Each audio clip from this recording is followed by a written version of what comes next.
selamat pagi, salam jumpa dalam Light of Revival. Di pagi ini mari kita teduhkan pikiran dan hati kita sejenak untuk kita bersama-sama merenungkan apa yang Tuhan ingin sampaikan kepada kita sekalian melalui kitab suci. Ayat untuk kita sekalian pada pagi ini saya ambil dari Roma pasal 6 ayat yang ke-11. Mari kita baca bersama-sama. Demikianlah hendaknya kamu memandangnya, bahwa kamu telah mati bagi dosa, tetapi kamu hidup bagi Allah dalam Kristus Yesus. Alasan untuk berubah. Saudara-saudari sekalian, bacaan kita dalam Roma pasal 6 ayat 11 ini sangat jelas mengajak kita, para pembaca, untuk memandang sesuatu.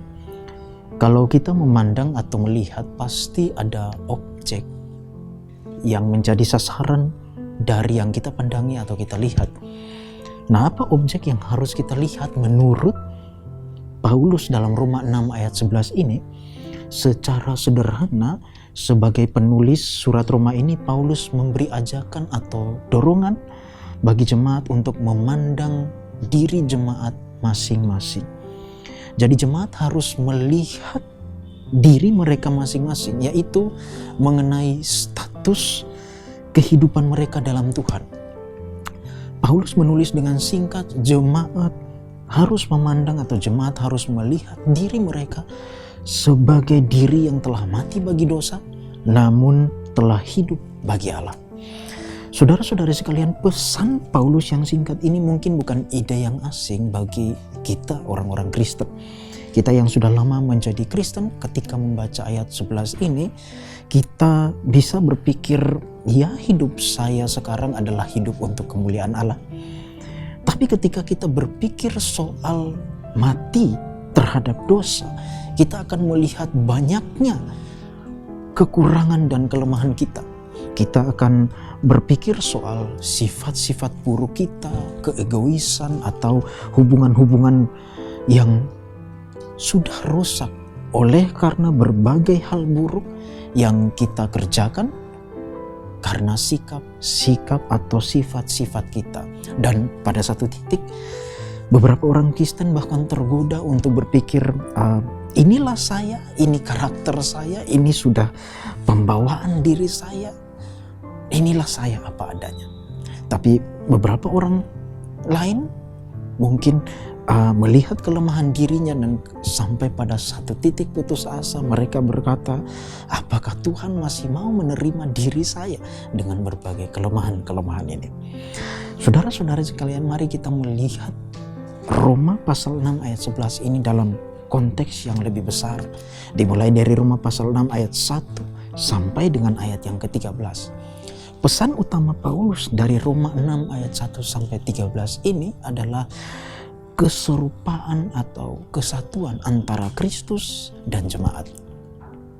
Dalam kesatuan itu, kematian Yesus sama dengan kematian jemaat, dan kebangkitan Yesus menandakan adanya hidup baru yang dialami oleh jemaat. Jadi Paulus menyimpulkan bahwa apa yang Yesus alami juga adalah apa yang jemaat alami. Berdasarkan kesimpulan ini, maka dalam ayat yang ke-11, Paulus dengan berani memberikan dorongan kepada jemaat untuk hidup berjuang melawan dosa, berjuang melawan keinginan-keinginan jahat yang ada di dalam diri mereka, dan memberikan diri mereka untuk melakukan kebenaran. Semula jemaat hidup dalam dosa, tapi kemudian kematian Kristus membuat jemaat juga ikut mati terhadap dosa. Dan lalu Kristus bangkit dari kematian. Dan karena itu jemaat juga ikut mengalami kebangkitan kepada hidup yang baru. Saudara-saudara sekalian, Kristus memberikan hidup yang baru, diri yang baru kepada mereka yang percaya kepadanya. Bagi saudara-saudari yang merindukan adanya hidup yang baru, adanya karakter yang baru, adanya cara hidup yang baru, mungkin saudara selama ini terus-menerus ada dalam lingkaran kehidupan yang sama, terus-menerus punya sikap yang mendatangkan persoalan yang sama, dan terus-menerus hingga saat ini. Mungkin saudara punya satu sikap yang berulang kali membuat hubungan menjadi rusak. Berita tentang kematian, kebangkitan Kristus ini memberikan satu berita baik, harapan baik bagi saudara. Kalau saudara percaya, maka saudara memiliki alasan untuk berubah, alasan dan harapan bahkan untuk berubah. Karena Kristus sudah mati dan bangkit, maka orang yang percaya kepadanya juga memiliki satu alasan dan harapan bahwa dirinya akan berubah. Mari kita berubah. Mari kita menjalani hidup kita dengan cara yang baru, dengan karakter yang baru, dengan pikiran yang baru. Tanamkan ini dalam pikiran kita sekalian. Kristus sudah mati, maka diri saya yang lama pun ikut mati. Dan Kristus sudah bangkit, maka saya mendapatkan diri yang baru, hidup yang baru. Itulah alasan untuk saya dan saudara berubah. Mari kita berdoa. Bapa, dalam nama Tuhan kami Yesus Kristus, terima kasih karena kami masih diberikan kesempatan untuk membaca merenungkan firman Tuhan. Tolong kami hari ini masing-masing Tuhan, untuk kami boleh menjalani satu kehidupan yang baru. Dan biar apa yang Paulus sampaikan di dalam Roma 6 ayat 11 ini betul-betul tertanam dalam hati pikiran kami dan menjadi alasan bagi kami untuk berubah.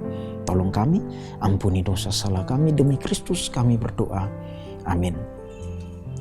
Saudara-saudara sekalian, biarlah firman Tuhan menjadi pelita dan terang yang menuntun langkah pikiran, hati, dan langkah hidup kita dari waktu ke waktu. Kiranya Tuhan memberkati kita sekalian. Amin.